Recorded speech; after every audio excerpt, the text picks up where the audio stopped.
Welcome to the Taproom Exclusive. I'm Dean Zarbaugh. I'm here at Nano Brew with Kelly Legan and Katarina Martinez.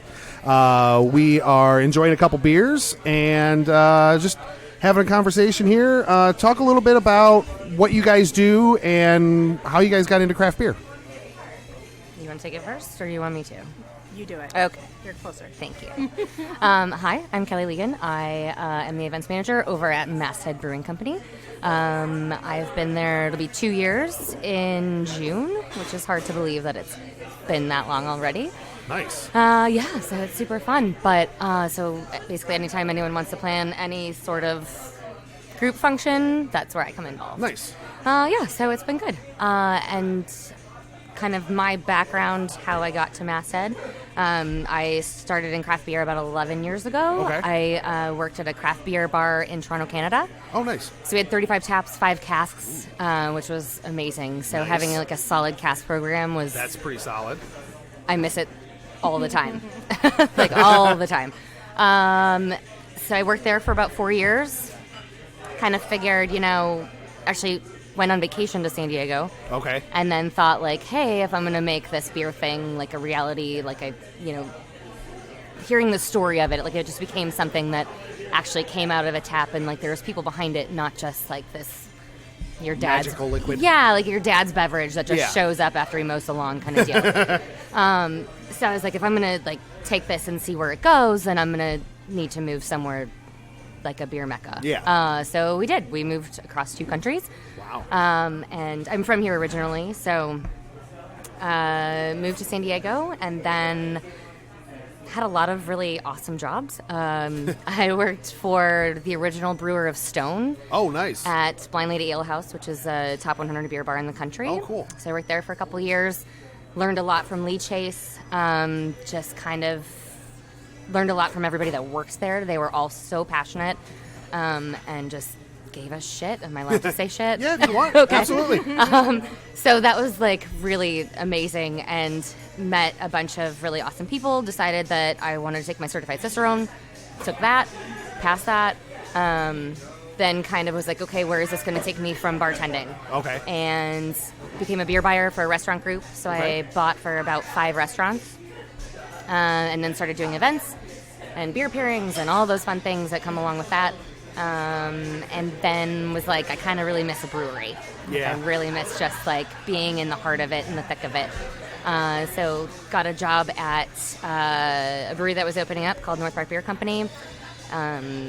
Very established home brewer that was opening up his own spot finally, and became their events manager there.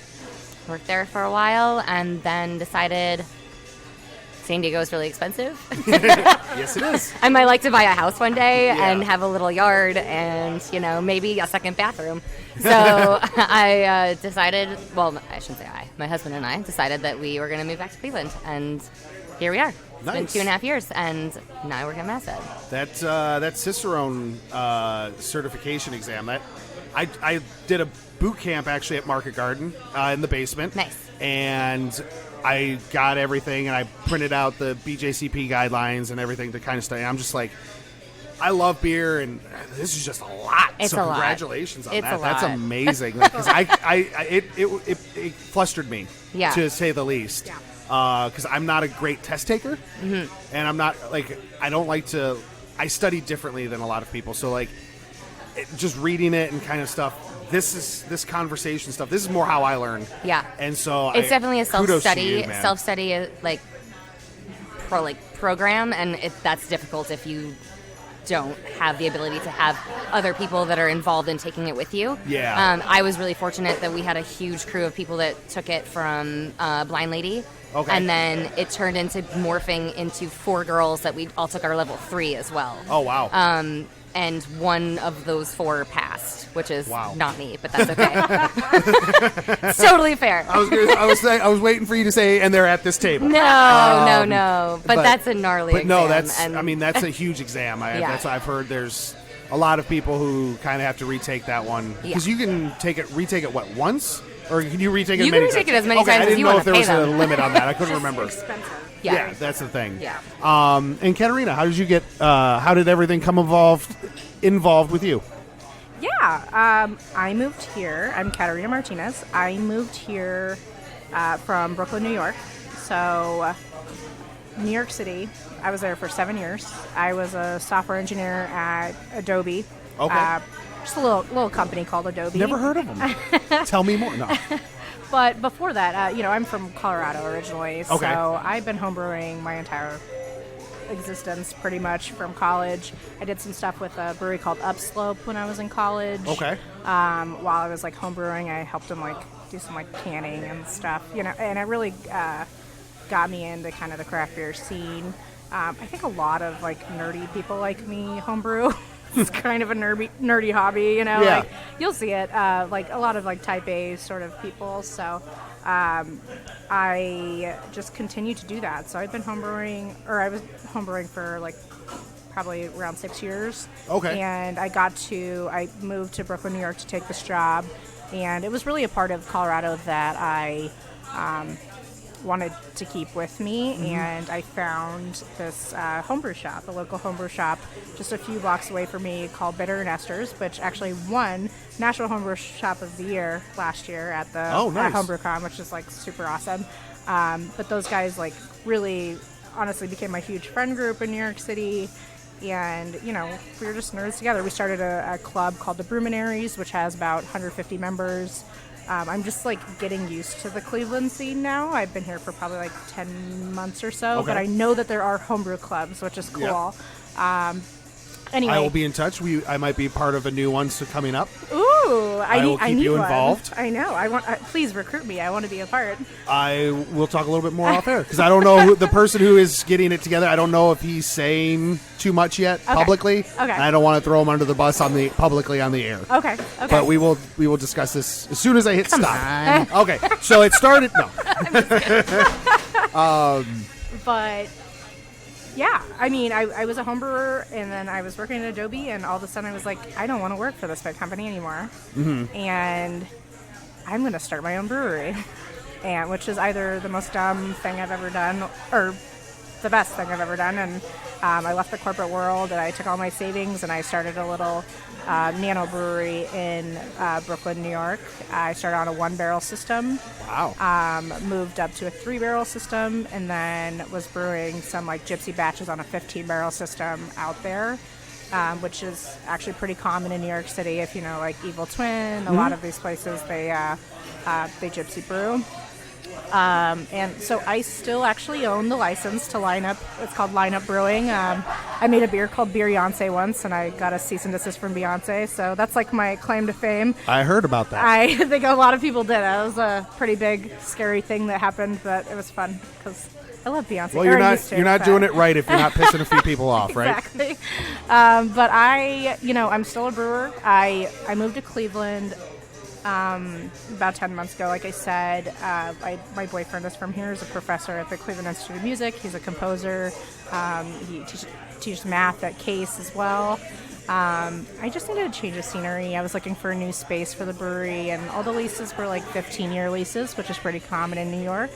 And I just did not want to do that. I didn't want to be in New York. I had been there for 7 years. I needed a little break, and I'm here now, and it reminds me a lot of Colorado. And I found Market Garden, which is just like 5 minutes away from my house, and honestly, perfect. it was our cans, like the It's a texture. wrap. Yeah, I was like, whoa, what brewery is this? This is so cool. And so I came in and looking for a job, and now I work here. So Ironically enough, Market Garden was my very first episode of this podcast, oh, really? and it was the can launch that we discussed. Was it Michael Ferran? It was Mike and Andy. Oh, okay, gotcha. I was lucky enough to get Andy. Yeah. And that threw me off my game because I did not expect Andy to come in. And I just kind of clamped up because I had never met Andy. And it was like the first time on a microphone. So it was one of those things where I was like, okay, this is weird. So it was fun though. You're kind of He was very fun though. He was very nice about it, and he's a really fun guy. It's weird to me because I sit next to him every day in the office. Yeah. So now I'm the marketing director at Market Garden, and I'm also a brewer still. So I get to occasionally do beers and stuff. But I sit next to Andy every day in the office, and we just like talk about beers. So every time I talk to him, I learn something from him. He's prolific.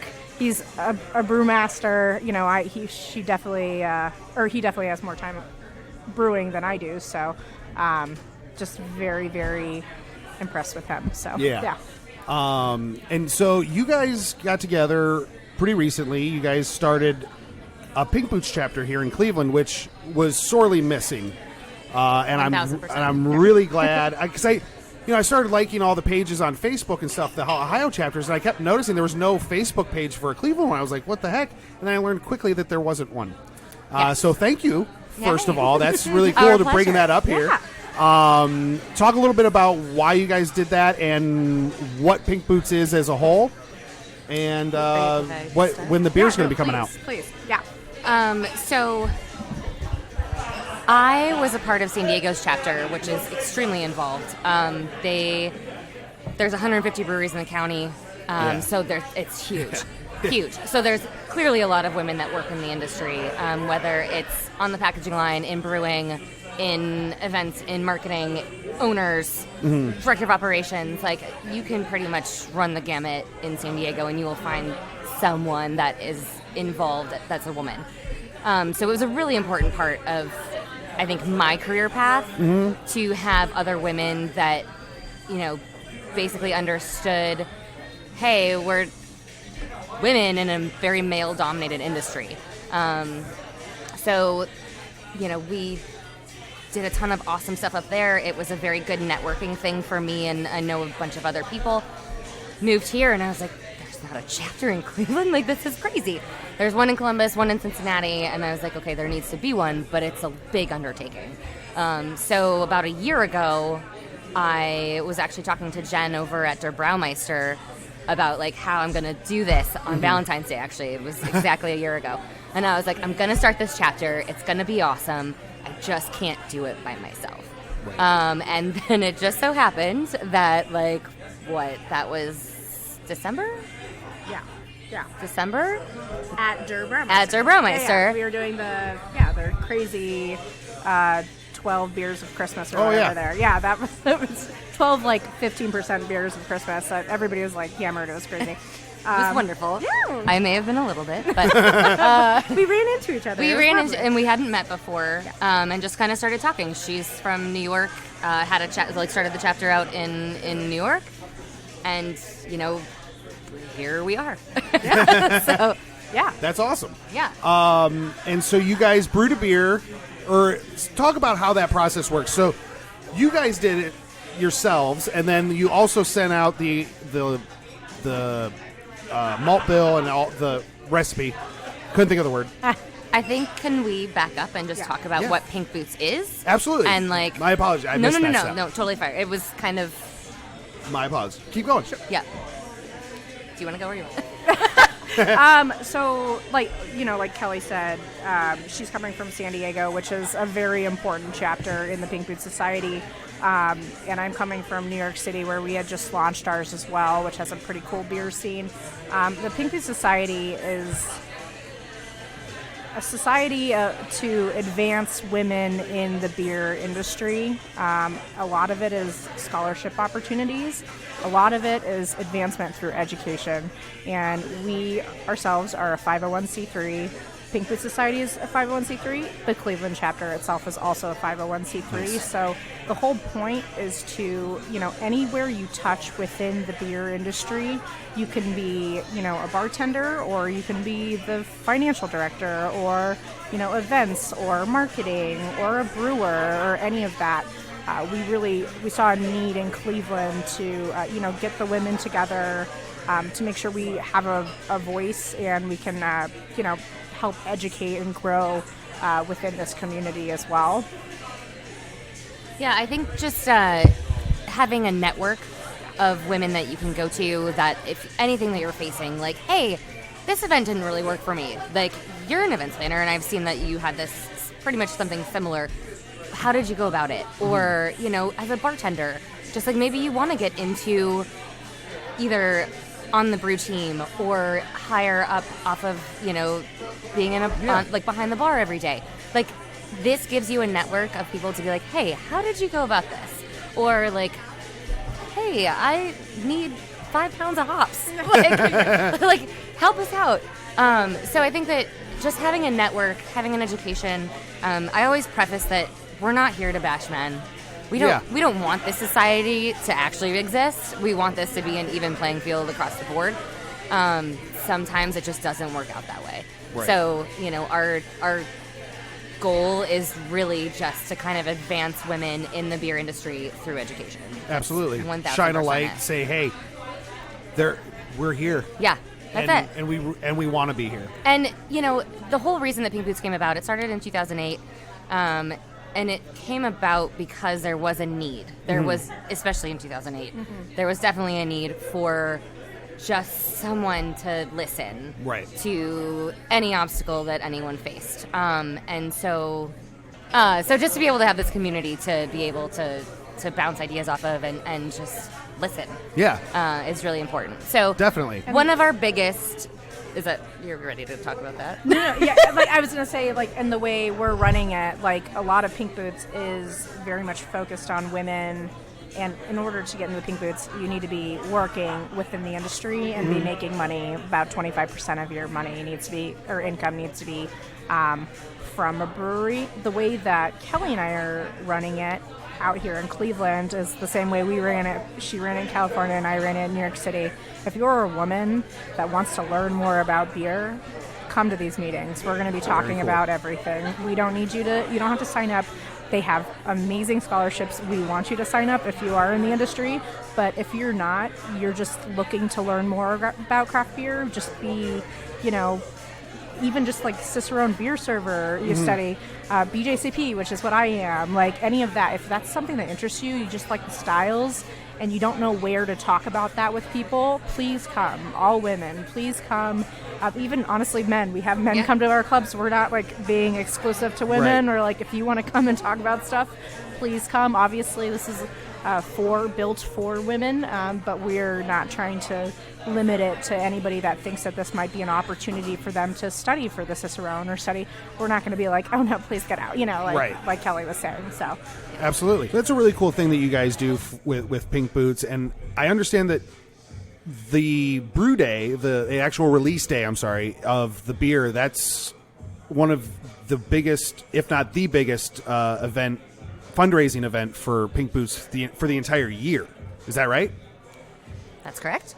So, how does that all work? How does the money get back to Pink Boots?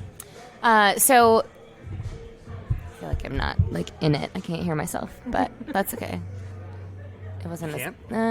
That's better. Maybe I just had the wrong thing. No, that's better. I think I had the wrong one off my ear, and now we're fine. Yeah. Okay. You're only going to come in one ear. Okay. So if we can cut. Maybe we can. Well, I'll edit it around. It's fine. Thanks. I'm good at this. Perfect. I'm clearly not. So, Pink Boots hosts a bunch of fundraisers throughout the year just to try to raise money and raise awareness for the society. So one of the biggest ones is it focuses around International Women's Day, which is March 8th.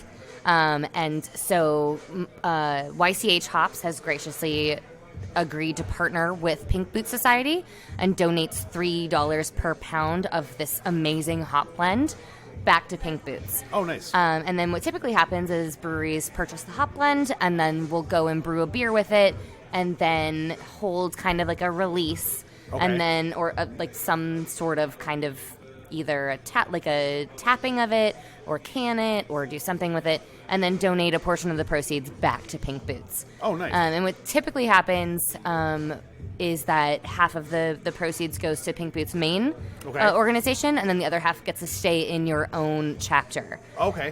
So which is really awesome because we have a couple of local breweries here in Cleveland that have purchased the hop blend and then are able to keep some money here in Cleveland for Pink Boots, which is awesome. So I'm going to send that over to Kat. And so talk a little bit about the breweries that are brewing this year. Market Garden's taking part in it. You guys have already kind of actually done the brew day for that one, right? Yeah, we did that last week. I wrote the recipe alongside with Joey, who's our brew pub brewers, so we brewed it on our 10-barrel system.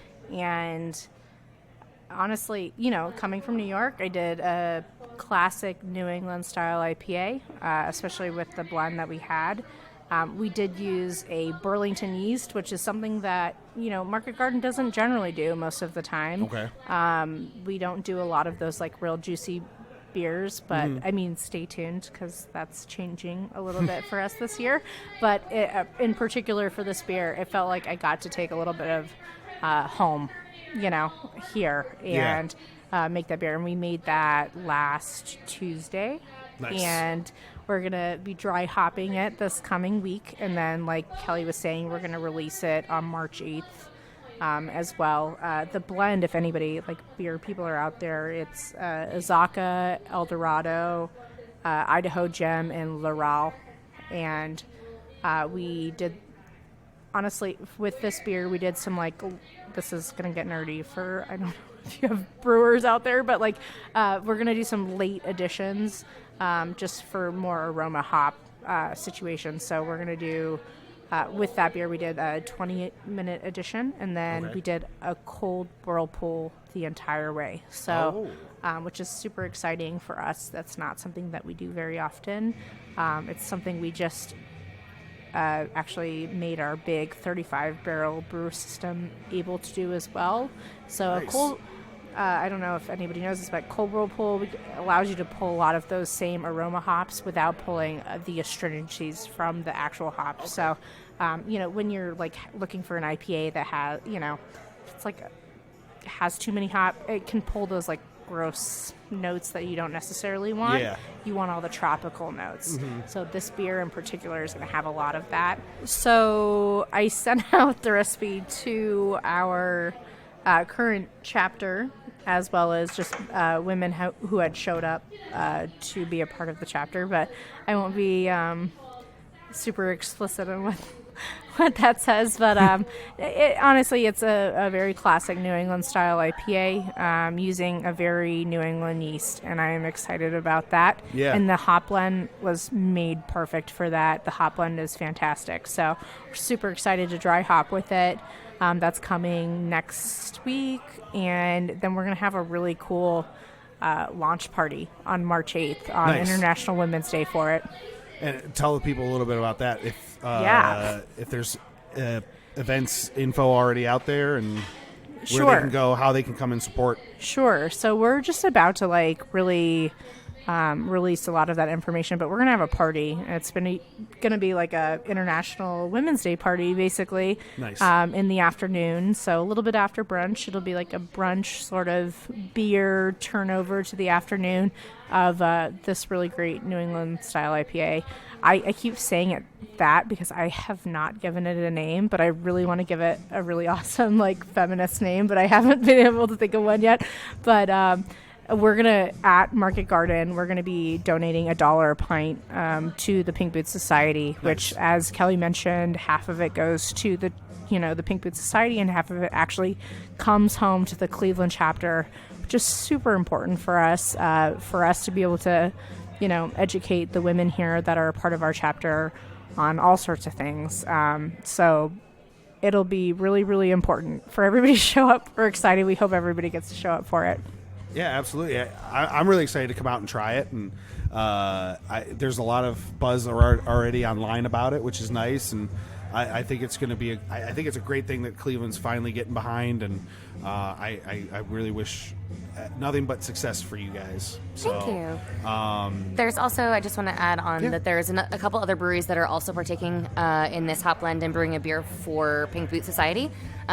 Forest City, it has already brewed theirs. Theirs will also be launched on March 8th. So we're kind of hoping to maybe do a little 2-stop crawl nice. Between the two breweries, since they're super close and Totally. kind of have that neighborhood feel and community. Absolutely. And then I believe the Noble Beast and Masthead will also be purchasing the hop blend and then brewing in the future. We did it last year, so now that we actually have a chapter, I'm trying to get on those guys and be like, hey guys, come on, let's do this. Right? So fingers If crossed you're that should listening. be, Mike and Frank. They're doing cool things. I feel like. And then Collision Bend has been like a huge supporter since the very beginning. Yeah. So I know that they're brewing a beer.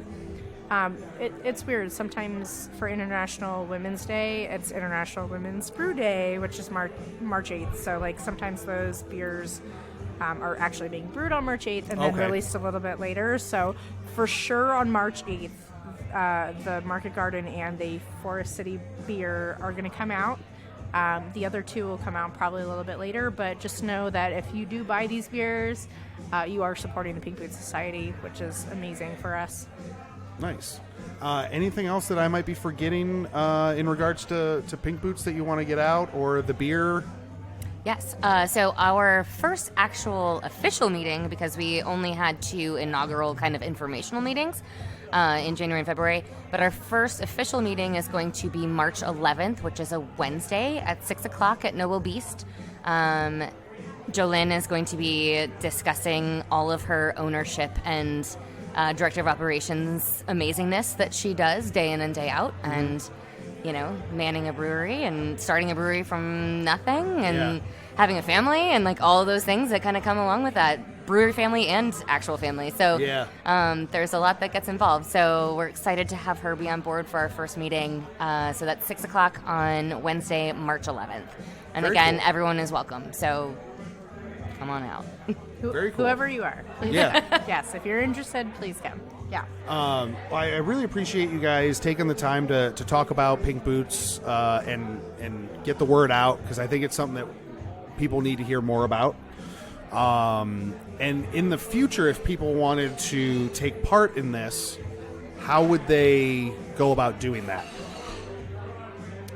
So I would suggest following us at Pink Boots Society Cleveland chapter. We like to post a lot of just events on there, things we're doing. Also, if you're interested, just visit pinkbootssociety.org. It's a 501c3. It's been around for a while now, and it has made a huge footprint. So we're really, really excited to be bringing it to Cleveland. What else? Like, how to come to the meetings? Like, and again, like, we don't discriminate. You can come. We don't care. If you're even a man who thinks that they want to, learn something about this, like about maybe, their fooder program over there for our first meeting, please, everybody come through, participate. If you just don't know anything about beer and just like drinking beer and want to know something about it, Drink the Pink Boots beer. Yeah, drink that one. But like, come, but you're like, hey, how does this happen? Come through. We've all been there. We've all been that person who's like, man, I wish I knew more about craft beer. Super excited to be partnering with Kelly. Her and I are experts in this, and bringing it to Cleveland is super exciting for us. Being able to embrace the female audience is even more exciting. Absolutely. So, and just growing it from there is going to be really cool. Very cool. Anything else I'm forgetting about Pink Boots that we want to cover? No, I don't. I think that's it. We're at the end? Yeah. No, go ahead. What else? You were going to say something. If anybody else had. No. Okay, I just want to make sure you didn't have it a finish to Hey, that thought. we could talk about this all night long. I could easily do that. We did have Just a little intermission. There was for a little bit of an intermission, but hey, we've had a few beers, so that's to be expected. I really enjoyed talking to you both today. If you ever need anything, if anything that I can do with the show to help you guys out, please let me know. Happy to help out any way we can, and tune in next time for another all-new episode of the Taproom Exclusive.